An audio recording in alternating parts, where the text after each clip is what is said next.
করছে কিভাবে মারবে, তার ছুরি লিয়েছি, অবধ করতে ছুরি লিয়েছি। চালাকটা করছে ছুরি কি করি পাগল, তুই একটা দড়ি লিয়ে, দড়ি লিয়েছে নাকের মাথার ধরছে আর নেজের গোড়া পর্যন্ত মাপ দিয়েছে, দিয়ে অক্ষর তুই দড়ি ডবল কর, ডবল করছে তোর লাখর থেকে এক মাঝখানে একবার পিঠের মত বরাবর করছে। এই খেললে তোর বাপে কথে গরু না খেলে কোনো দুধ হবে না, গরু বাজে দেবি, দামও কমে দেবি, ভাই তুই খিলেবু। আর আমাকে না পাথর থাকা দে, ওই চানা পড়বি, গোবর পড়বি, গাও মেখে দিবি, আমার মাকে আমারই গাও মাখবি। কি চালাক দেখতে বদমাইশ। তাহলে ওই পাতা থাকা লেছে ই ওই দৈনিক ঘাস কেটে খিলে কাদুর মধ্যে আনি খাইলে ওই দুধ খায় আর ওই ওই ওই বেঁচে আর খায়, বেঁচে আর খায়। ওর বউ এখন দেখে যে ওই অবধ স্বামীর বউ কোনো চালাক, প্রত্যেকটা পুরুষ যাই ওই একটু বেন কম আর বউ কোনো চালাক হবে। হ্যাঁ কথা কোন এটা আল্লাহর সিস্টেম। ওর বউ যদি চালাক না দিই ওই করে খাবার পারবে না।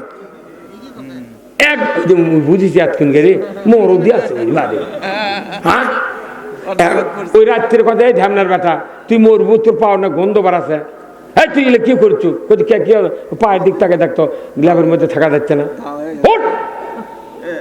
বউ দাম কি মারছে, ওই ভয়ে উঠিছে, কি করছো তুই শোন, তোক খালি ঘাস কেটে খিলেবের কথা, ওই প্রতিদিন দুধ বেচে আর দুধ খায়, তোকে কিছু দেয় না বদমাইশ। কাল সকালে কবু গরু আমাকে মাঠে দে, দেখা জমি মাটিছু গরু মাঠে দে, তুই আচ্ছা কমন সকালে যা করছে ভাই জমি মাঠে দিয়েছো গরু মাঠে দে, কোথায় গরু তো বাড়িছি, করছে না আমি কাটিয়া মাঠে নেব, আমি ঘাস খেলামো, পাঁচ দিয়ে গোবর বাড়াবি, ঘুঁটার সুখে চা লাগ দেবো, ওই টাকাতে হাত করে খাবো। তখন ওই করছে বাপুরে বুদ্ধি এক দিল লোকেরা, অবধ মানুষ যদি বউ বুদ্ধি দেয় ওই জীবন ওর থেকে আর সরবে না। ও করছে না কিচ্ছু মানি না, তুই কাটা পাঠে দে। তোর কাছে ভাই তোকে 2 কেজি দুধ দেবো নি, কোথায় তোর দুধ খাই না, আমাকে দে ঘুটে বেঁচে খাবো, তার দুধ খাবো না। কথা বুঝতে পারেননি? এই জনগণ হচ্ছে জনগণ 5 বছর পর পর আমরা ভোট দিই, ওই গরুর মুখে দিয়ে তুলে দিই ঘাস ভুসি, ওই সুপ্রিয় ভুসি লালি খা বাবা খা, আর ওই ভোট কোনা লিয়ে যা ঢাকার দেখালে দুধ খায়। এইবার আমরা গায়ে বাঁচে লিছি, কথা কোনে বা কথা কোনে কি করছে, এবার গাই বাঁচে লিছি, তুই দুধ খা, আমি গোবর ঘুটা বেচে চাক বেঁধে হাট বাজার করে খামো, কথা ঠিক কিনা? হ্যাঁ কথা কোন না, আমরা কিয়ামত পর্যন্ত ক্ষমতার যাবো না, ইসলাম যাবে না, একটা আসন পাবো না, সেদুর বাঁচে লিছি বা তুর্কের বেশি তোরাই করে গা মাথা ধরতে কেবল গাছনি একদল, সেটা তো 12 দল, কেবল আল্লাহর সাহায্য আসছে। আল্লাহ আমাকে বক্তৃতা দেয়া সংগঠন করে কিচ্ছু হয়নি, এটা আল্লাহ ডাইরেক্ট নিউট্রাল বাল্ব অন করে দিচ্ছে। হ্যাঁ কথা কন, নিউট্রাল বাল্ব অন করে দিচ্ছে, আল্লাহ ডাইরেক্ট বলেছেন আমার যখন বিজয়, আমার সাহায্য এসে যাবে এবং বিজয় এসে যাবে, দলে দলে লোক ইসলামের ভেতর ঢুকবে। আল্লাহু আকবার। বিজয় সূচনা হয়েছে ভার্সিটিতে, সবাই বুঝতে পারছে যে ওটি যা হতে ওর খেলে বাপই তো বাড়িতে বসত করে, তো বেটা যদি ওই পন্থী হয় বাপ মাও, তাহলে বেটা দিচ্ছে 1 ভোট আর বাপ মাও দিচ্ছে 2 ভোট, তাহলে ছেলের থেকে এই দিকে শুনতে বেশি, ওর আবার দুলা হয়ে দিবি ভোট, আর না দিবি খালু দিবি, মাথা ঘুরিয়ে গেছে। ওই বিজয় দেখে সারা দেশের রাজনীতিবিদ যারা বাঘা বাঘা নেতা, তারা কিন্তু সব দেখার শেষ। এইবার সব দেখেছি বারবার, কি দেখবো দাড়িপাল্লা দেখবো। এইবার আমরা সবাই ভাই ভাই, আগামী দিনে ইসলাম চাই, বলতে পারবেন না? স্লোগানটা দেন তো, আমরা সবাই ভাই ভাই, আগামী দিনে ইসলাম চাই, লিল্লাহে তাকবীর। এখন কি হবে? ইসলাম বিজয় হলে একটা হলো আমাদের এই দেশটা কৃষি প্রধান দেশ, কথা ঠিক কিনা? আমাদের দেশে যারা কৃষিমন্ত্রী, আমাদের একটা কৃষিমন্ত্রী ছিলেন, নাম হলো মরহুম শহীদ মৌলানা মতিউর রহমান নিজামী, কৃষিমন্ত্রী ছিলেন। অনুবীক্ষণ যন্ত্র দিয়া 2007 সালে ফখরুদ্দিন একটা উকুনের মতো দুর্নীতি ধরতে পারেনি। মোজাহিদ ছিলেন সমাজ কল্যাণ মন্ত্রী, উকুনের মতো দুর্নীতি ধরতে পারেনি। তারা ভাত সাজালিয়ে যা আলু ভর্তা দিয়ে ভাত খাতে, আর কিছু কিছু নেতার টেবিলে দেখা গেছে 21টা তরকারি, কুন্ডা খাবি অক্ষতে আপনি না খান তাহলে আলু ভর্তার দিকে তাকান। চারানা দুর্নীতি ধরা পড়েনি। আমরা চাচ্ছি ওই রকম দুর্নীতি করা না করা লোকদেরকে সংসদে পাঠাবো। কি হবে তাহলে? তাহলে কি হবে?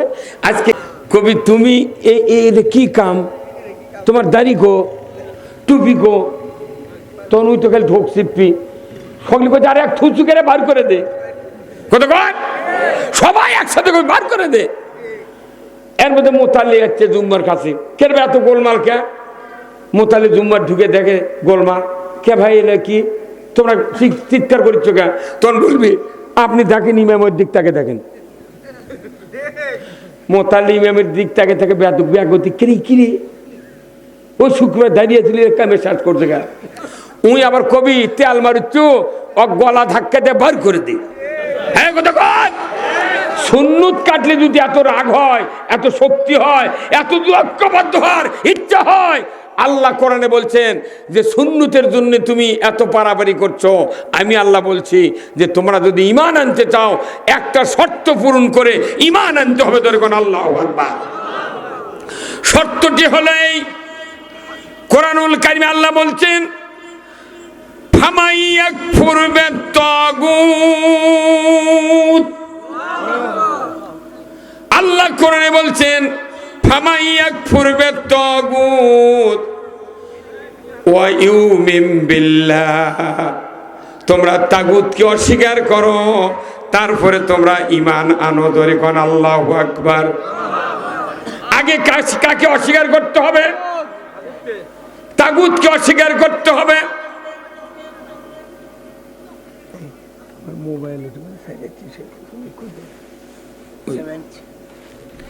তাগুতকে অস্বীকার করতে হবে। কার কথা? তাগুত অস্বীকার করা ফরজ। জোরে কোন আল্লাহু আকবার। তাগুত অস্বীকার করা ফরজ। কোন ফরজ? তাগুত অস্বীকার করা কি ফরজ? আচ্ছা বলেন তো, দাঁড়িয়ে রাখা সুন্নত, এদের কাটলে যদি এত শক্তি হয়, তার উপরে এত রাগ হয়, তাহলে তাগুত অস্বীকার করতে কে বলেছেন? এখন তাগুত কি? তাগুত হলো মানুষ যারা নিজেরা আইন তৈরি করে মানুষদেরকে শাসন করে, এরাই হলো তাগুতি শক্তি। বলুন ঠিক কিনা? এরা কি শক্তি? তাগুতি শক্তি। বলুন তো, এই তাগুতি শক্তি দিয়ে আবু জাহেল মক্কাতে শাসন করেছিল, তার আগে নমরুদ শাসন করেছিল তাগুতি নিজেরা আইন তৈরি করে, ফেরাউন শাসন করেছিল তাগুতি শক্তি দিয়ে, এরপরে ব্রিটিশ আসলো, তারা তাগুতি শক্তি দিয়ে দেশ চালাচ্ছে 190 বছর। পাকিস্তান এলো, তাগুতি শক্তি দিয়ে 24 বছর চালাচ্ছে। 54 বছর বাংলাদেশ শাসিত হচ্ছে। 54 বছরে 1 ইঞ্চি জায়গা আল্লাহর আইন দেখা যায় না। এটা পাক্কা নির্ভেজাল তাগুতি শক্তি। তাগুতি শক্তি যদি দেশে চালু হয়, তাহলে এই শক্তি দিয়ে সুদ হারাম হবে না, কখনোই হারাম হবে না। পীর সাহেবও যদি ক্ষমতায় যায়, জিবরাইলও যদি ক্ষমতায় যায়, কোনোদিন সুদ হারাম হবে না। হবে না? তাহলে আপনি সুদ হারাম করার কথা বলে আমাকে কয় হুজুর রাজনীতি করছেন কে? আরে রাজনীতি তুই করবো, আমার করলে অসুবিধা কি? আমি গোল্ডেন পেনের সিগনেচার দেব। যদি কেউ জান্নাতে যাবার চান, তাহলে রাজনীতি করে জান্নাতে যাওয়া লাগবে। কেউ যদি জাহান্নামে যেতে চান, রাজনীতি করে জাহান্নামে যেতে হবে। রাজনীতি করা ফরজ, তাগুতকে অস্বীকার করা ফরজ। দাড়ি রাখা সুন্নাত, পাগড়ি দেওয়া সুন্নাত, জুব্বা গাউত দেওয়া সুন্নাত। আর তাগুতকে অস্বীকার করা ফরজ। কার কথা?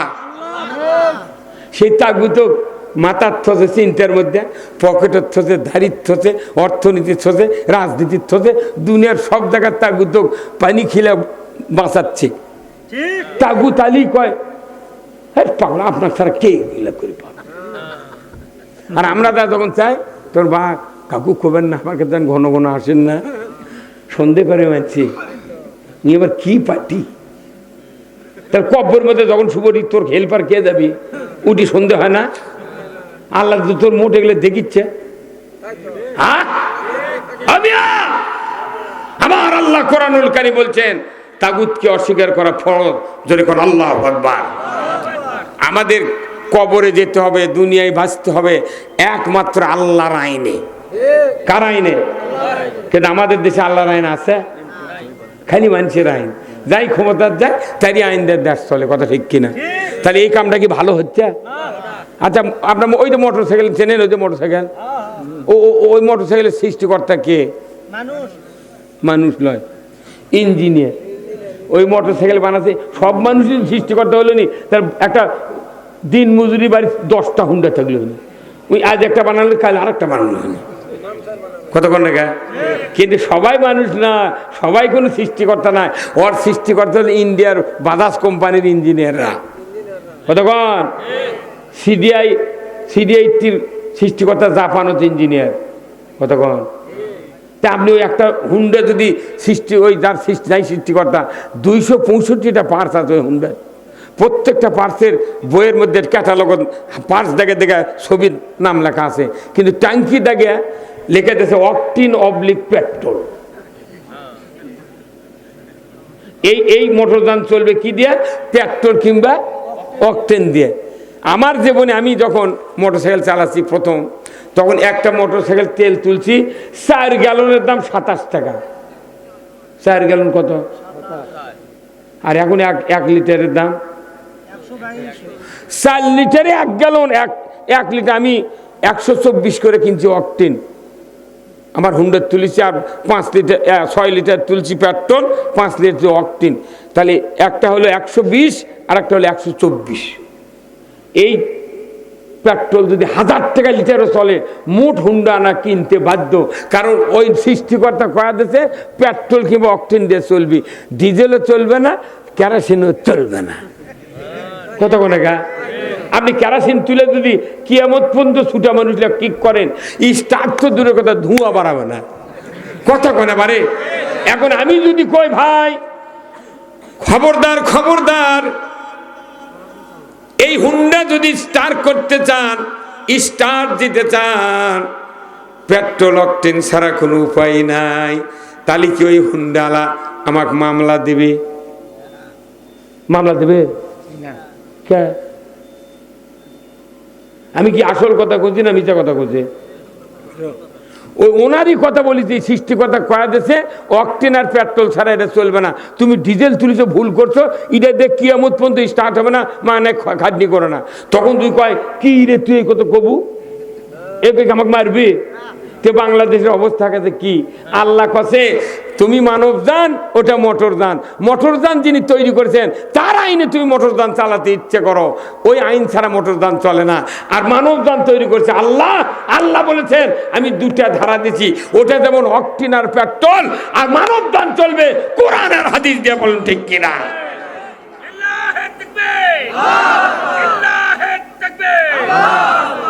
কতক্ষণ? তাহলে আমরা চাচ্ছি এ দেশটা কোরআন আর হাদিস দিয়ে চলুক, তাইলে আমাকে মামলা দিচ্ছে ধরে ধরে, কোথায় গায়েবী মামলা। আমরা গোপন তথ্যের ভিত্তিতে জানতে পেরেছি অমুক জায়গায় বিএনপি জামাতের কিছু লোক বসে নাশকতার পরিকল্পনা করছিল, জিহাদি বৈশ গ্রেপ্তার করতে সক্ষম হয়েছে। আয় এখন ধর, আয় কতক্ষণ মামলা দিয়ে দিয়ে আমাকে জেলত তোলে। কেউ কাকে হুজুর জেল খাটা সুন্নত, এত বড় সুন্নত তুই ছাড়বু কে? এত মেসাক করলো, পাগড়ি দিল, জুব্বা দিল, এত সুন্নত নামাজ পড়লো, দাঁড়িয়ে রাখলো, তুই এই সুন্নতটা বাদ দেবো কে? খালি আমার জন্য খালি সুন্নত ওই পালন করার দায়িত্ব। তোকে মাই করে দিয়ে থুয়েছি, 4 দিন থাকলে ভোগ মা করে ডাকপুরে হয় না। কোনো একদিন এদেশের কাছে কলেমার পতাকা উড়বে, সেদিন সবাই খোদাই বিধান পেয়ে দুঃখ বেদনা ভুলবে।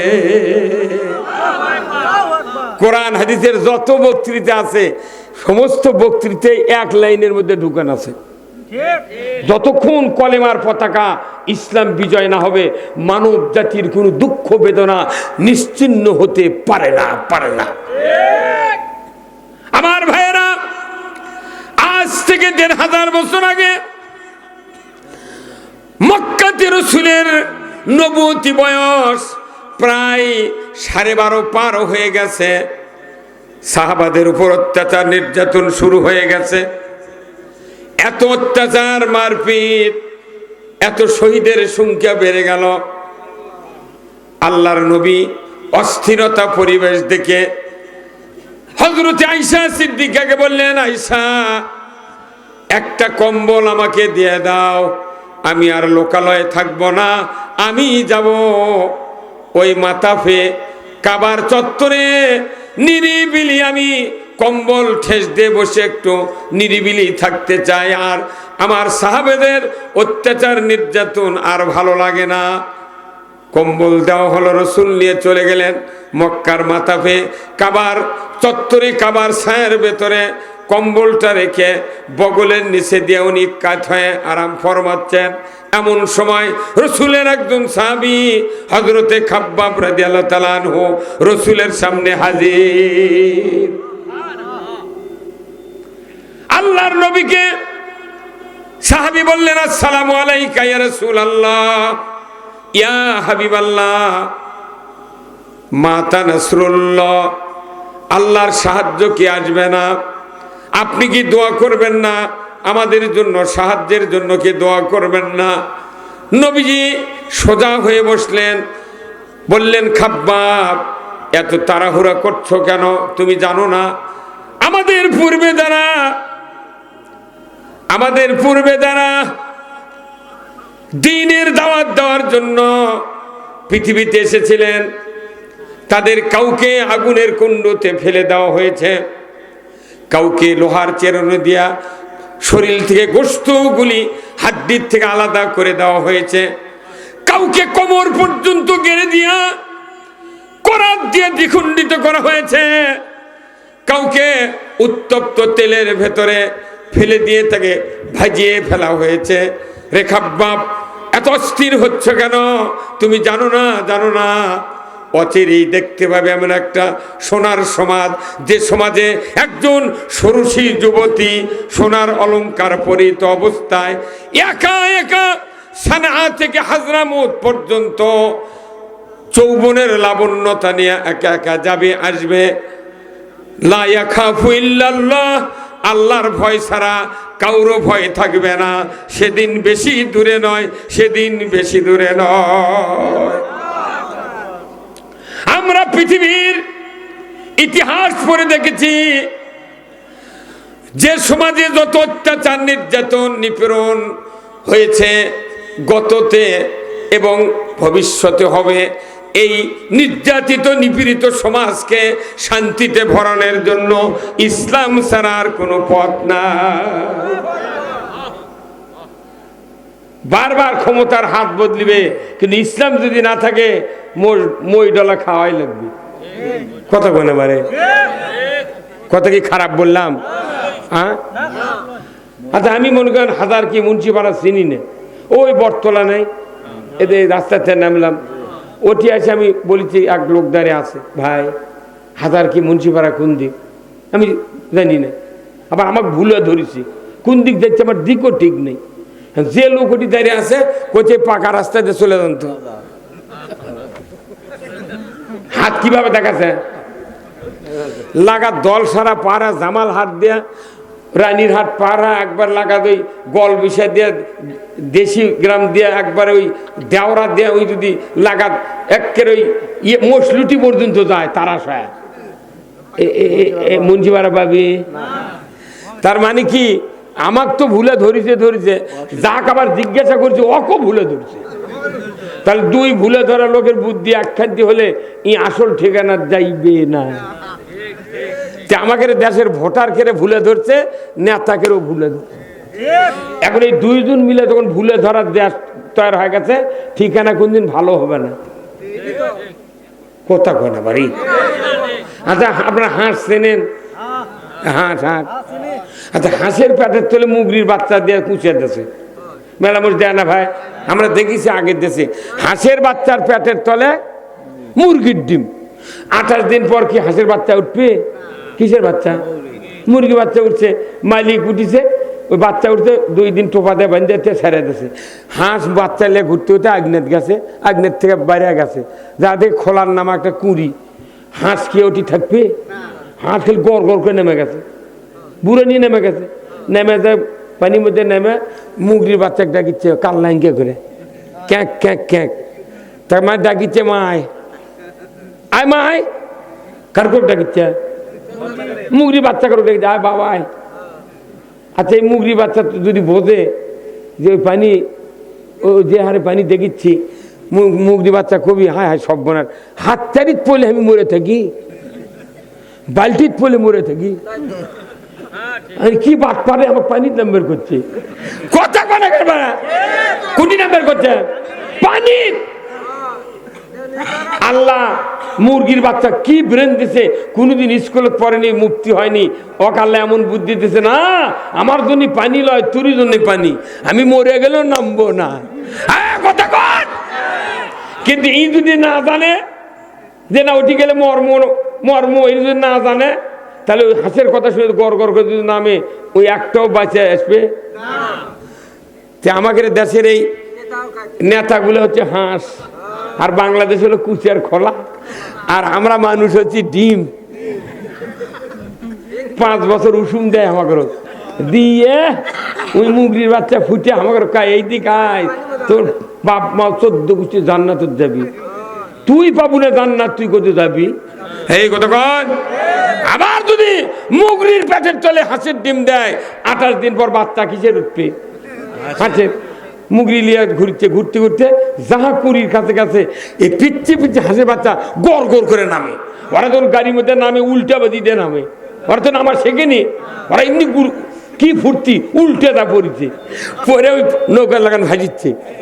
তখন মুগরি দাপাচ্ছে খালি আল দিয়ে ধার দিয়ে, হা হা মলু তোরা, মলু বাবা মলু। কথা কয় না পারে, মলু বাবা আয় তাড়াতাড়ি। হাঁসের বাচ্চা করছে, তোর কথা শুনবো না, এই মর্দক আল্লাহ বানাচ্ছে পানির জন্যে।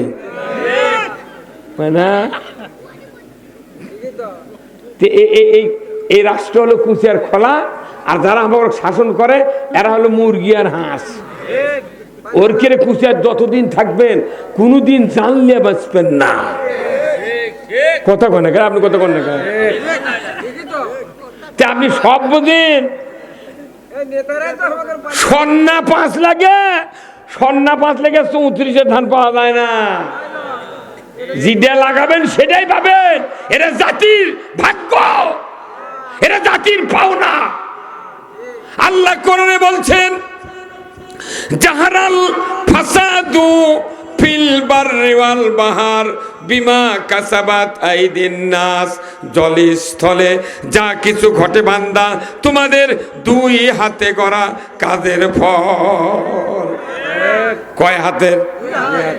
এই পৃথিবীর ভেতরে আমাদের যতগুলি অঙ্গ আছে, সমস্ত অঙ্গর ভেতরে সবচেয়ে দামি অঙ্গ 2 হাত। আল্লাহু আকবার।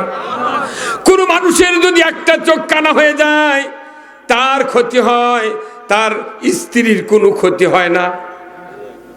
কাউর যদি একটা কান ঠসা হয়ে যায়, মায়ের ক্ষতি হয় না, ওরই ক্ষতি হয়। কাউর যদি পাও ভাঙ্গে যায়, ওই লোকের ক্ষতি হয়, বাবার ক্ষতি হয় না। কথা ঠিক কিনা? কিন্তু কাউর যদি হাত খারাপ হয়, হাত খারাপ হয়, পুরা জাতির কপালে দুঃখ নেমে আসে।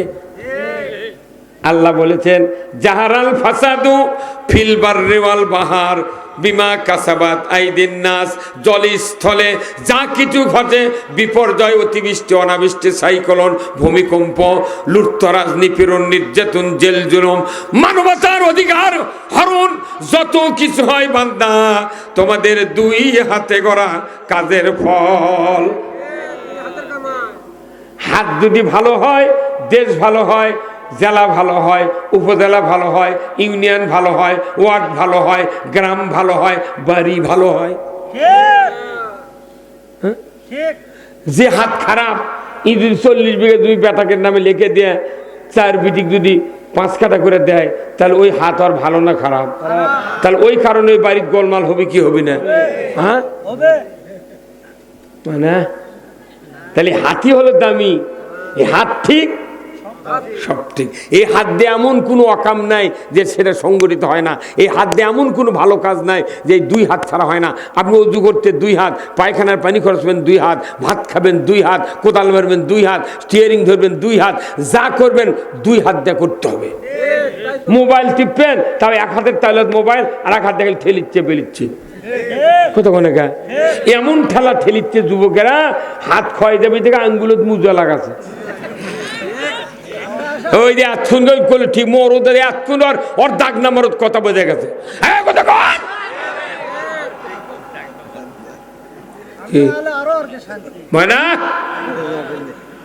কথা কি তাহলে এই হাতই খারাপ। হাত যদি ভালো হতো এই 16 বছর এই হাত খারাপ করে আটকেছে দিল, ভোট দিবার দেয়নি। কি এবার আবার ভোট আনা আসিচ্ছে, তাই কত হুমকি ধামকি। কেউ করছে আমরা ক্ষমতা গেছি, আমরা করছি আমি তো কিছু, আমাকে একজন করছে কিয়ামত পর্যন্ত ইসলাম ক্ষমতা দেবে না। তাহলে কিয়ামত কি আজ হবি কেরা? আমরা তো শুনে মরে গেছি রে।